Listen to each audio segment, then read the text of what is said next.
Hello, everyone. Welcome to 2D Board Gamers. My name is Dave, And I'm Dirk. and there's something sinister in this video. What? You want me to leave? Fine, okay. God, finally. Yeah, so no, this is the third scenario and the next evolution wave, and this is Mr. Sinister. So if you saw our previous video with Marauders on the run, they traded Hope off to the Nasty Boys, and they just so happened to work for Mr. Sinister.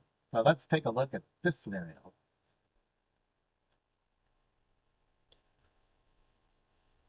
All right, so this is Sinister Intent.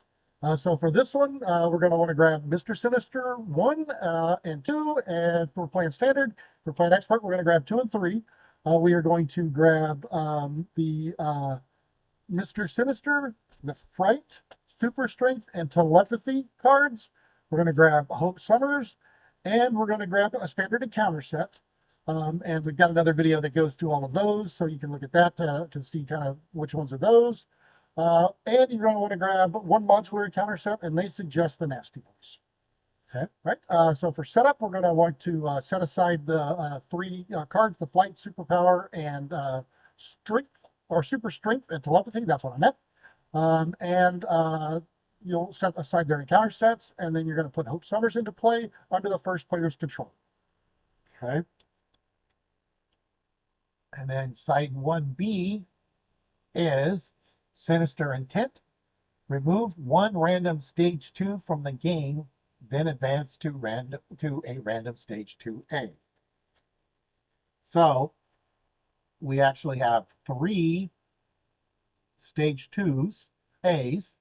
Yeah, They all stage two face, is all the same. and if you notice, it says question mark of 17.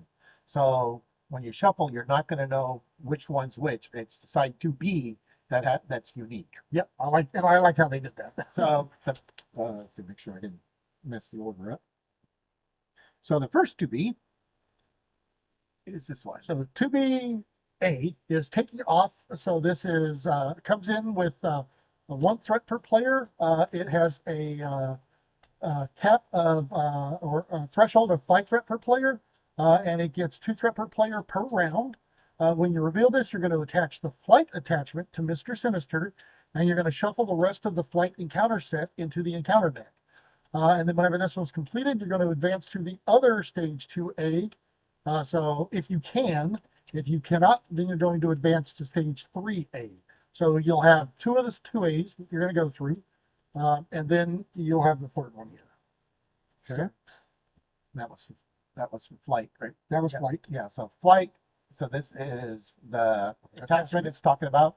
It gives him +1 attack. It's a superpower setup attached to the villain. It's a permanent. Attached villain gains the aerial trait, and that the star for the +1 attack is attached villain's attacks gain overkill. Okay. Then 2B, I guess. Okay. So the normal part's the same. The per turn and all that. Starting at just the name is different, bulking up, and this is for super strength. Yep. And so super strength attachment gives the you're going to attach it to the villain, and it's permanent.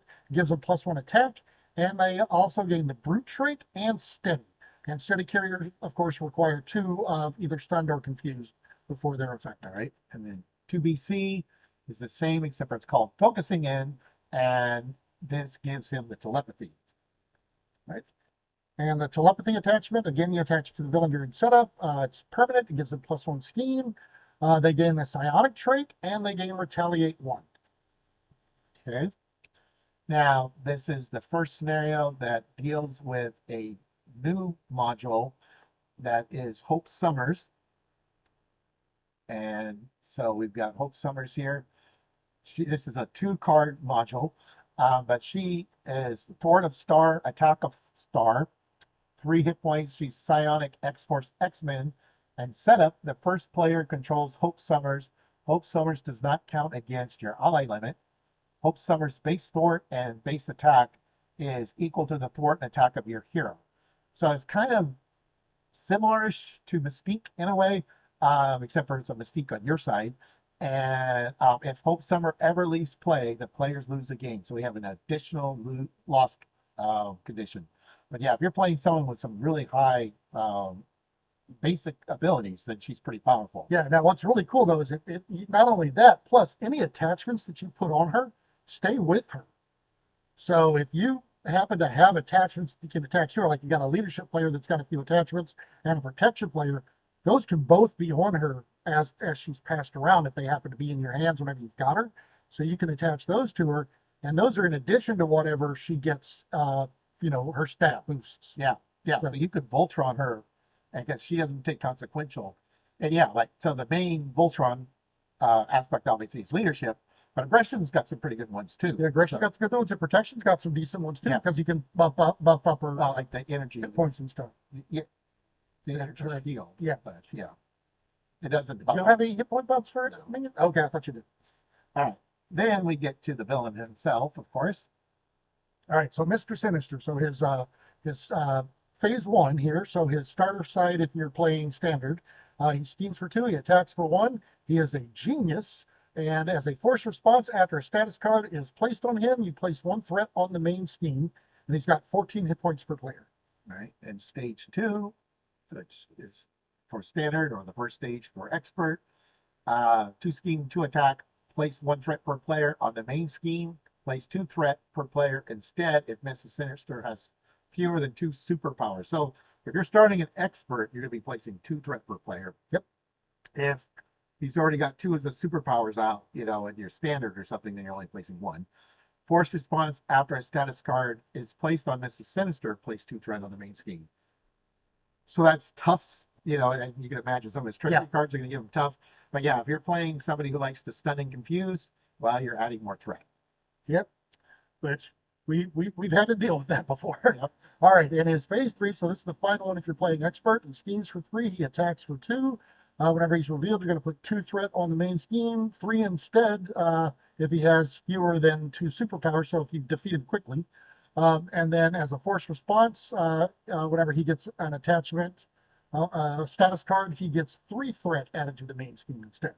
Okay. So it just adds more every time. And then this is stage 3A. So yeah, this is after you go through the 2 Bs, you're going to get to this one. So the setup for this one, whenever you reveal it, you're going to deal each player a face down encounter card. Okay. And then Sinister ends, starts with 0, 1 threat per player per turn, 7 threat per player threshold. When Mr. Sinister attacks, he attacks Hope Summers instead. Other characters may defend the attack, and if the stage is complete, the players lose the game. And of course, if Hope Summers gets defeated, then you lose the game. So I guess Mr. Sinister stops playing around and decides to attack Hope directly. It's like just to put her out of his misery. Yeah, and if you notice, if you've been playing the campaign, this is the 3rd scenario in a row, or the 3rd game in a row, to where you've had somebody else is the target of the villain's attacks. So I think we got a theme going here. All right, then we have a Sinister Disguise condition attached to Mr. Sinister. When a player would deal damage to Mr. Sinister, that player may spend 2 mental resources. If they do not, they deal that damage to the friendly character with the fewest remaining hit points instead. Boo. And then discard. Evil. All right, then we've got 2 copies of the Sinister Soldier here. So this is our clone minion. It's got 5 hit points, and it schemes for 1, it attacks for 1, but it gets +1 scheme and +1 attack for each superpower attachment on Mr. Sinister. So, of course, this is going to have a minimum of 2. Okay. Then we got Teleported Away. Starts with 3 threat. It's a crisis. Hinder 1 per player. Mr. Sinister cannot take damage. Forced interrupt. When Mr. Sinister would attack, he schemes instead. All right, then we've got 2 copies of the Genetic Mastery. So whenever this treachery is revealed, if Mr. Sinister has the following traits, you're going to do this. So if he's got aerial, you're going to take 2 indirect damage, and that one comes from flight. If he's brute, which comes from super strength, you're going to have to exhaust your identity. And if he's got the psionic, which comes from telepathy, then you have to place 2 threat on the main scheme. So you're going to have to do at least 1, if not 2 of these. All right, then we have molecular control, treachery. When revealed, give Mr. Sinister a tough status card. If he has the brute trait, he heals 4, and as a boost, give Mr. Sinister a tough status. So there's one for each of his ability types that he can get. Yep, the Sinister Schemes. Then this is the one that if you have Psionic, then you're confused, and as a boost, you're also confused. Then we got Sinister Strike. This card gains Surge if it's alter ego, but if it's a hero, Mr. Sinister attacks you, and if he has aerial, you are stunned, and as a boost, you are stunned. Yeah, I like the fact that this one actually, it does have the surge on there if you're an alter ego, so it keeps you from going down and negate it.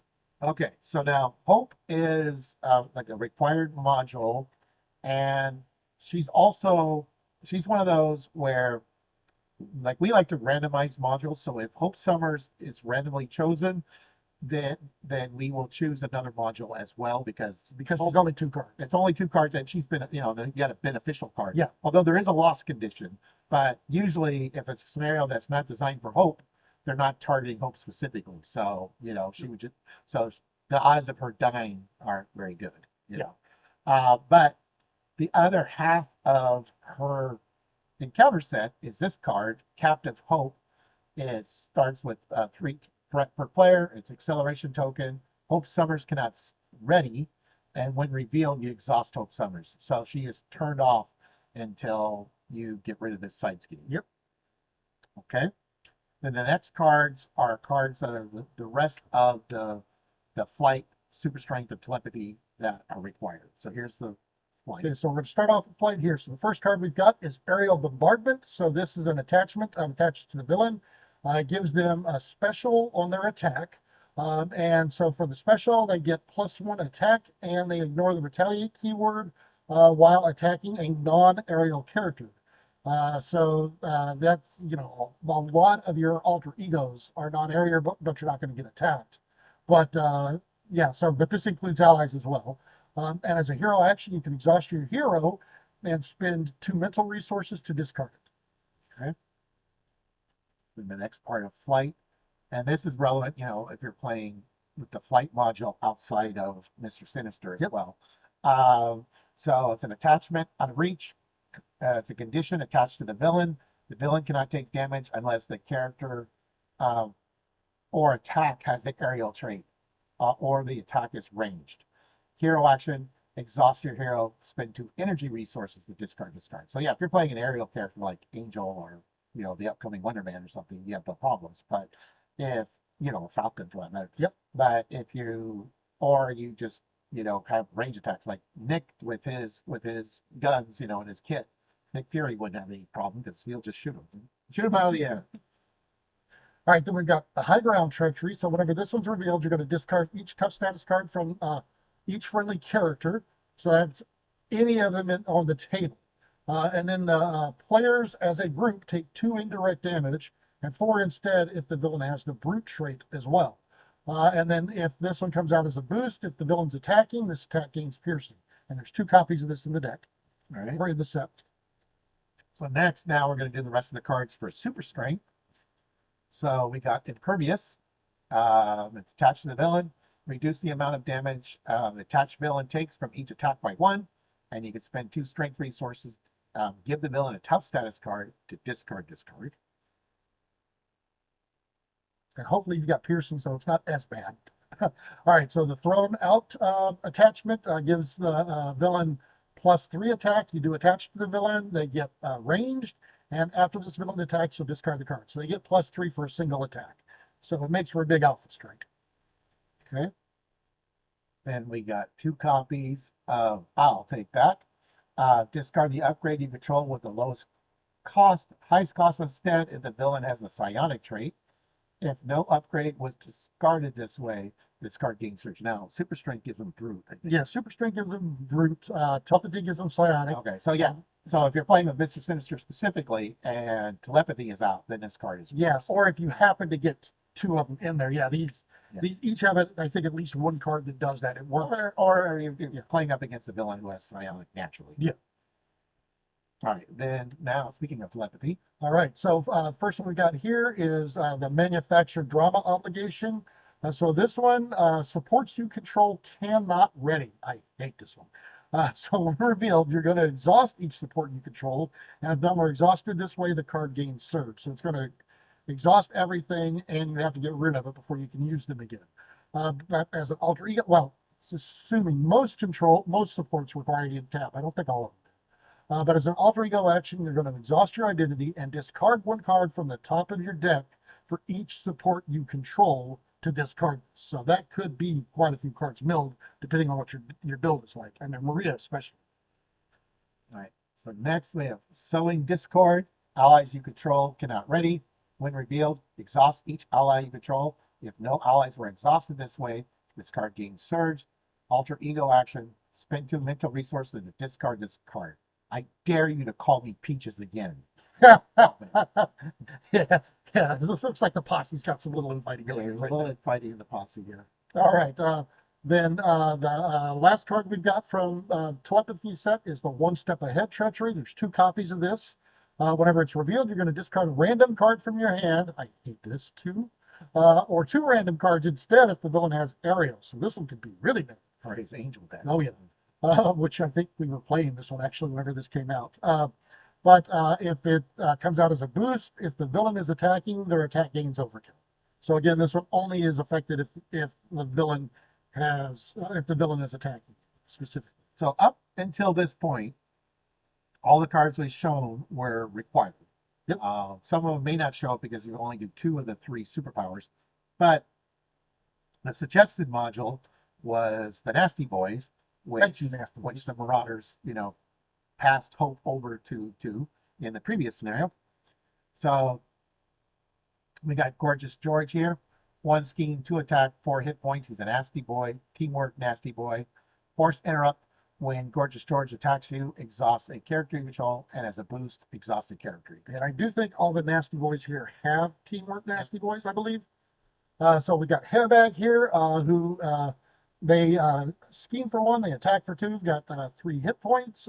They have Surge as well as Teamwork, and if they come out as a boost after the activation, you're going to shuffle them back into the encounter deck. Now, So no escape from there. whenever I see, put the Hairbag back for a second.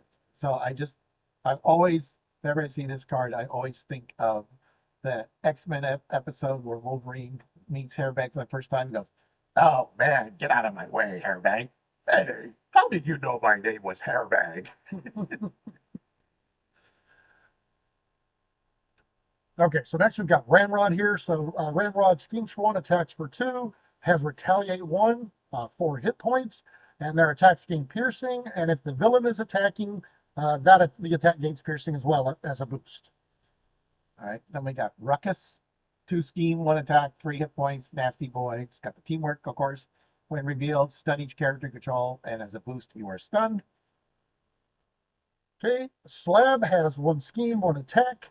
They come out with toughness as well as teamwork. 5 hit points, and as a force interrupt, whenever they attack, you're going to place a growth counter on them, and they get +1 attack for each growth counter on them. All right, then we have a side scheme here. Get Nasty. Starts with 3 threat. Each minion gets +1 attack. When revealed, place 1 threat here for each minion in play. 2 threat instead for each Nasty Boy. Search the encounter deck and discard pile for a Nasty Boy minion and reveal it. So yeah, you can be adding quite a bit of threat to a start. All right. All right. So yeah, so that was the 3rd scenario and the beginning of the Keep Hope Alive saga. The rest of the campaign. So yeah, so if you're doing the campaign from the first campaign or first scenario to the second one, the villains stayed, and then from the second one to the third one, the minions stayed, and now going from the third one to the next one, we're going to have one of the modular sets is going to stay. So I wonder if it's going to keep up to the whole thing. We'll find out. All right, and coming up could be something irresistible for Dirk. Unavoidable. I should say unavoidable. Oh no. Yes. Okay. All right. So stay tuned for that. So thank you for watching, everyone. Please like and subscribe. And if you want to see more content by us, go and hit that notification bell down there, and you'll get alerts whenever we post new videos. All right, see you.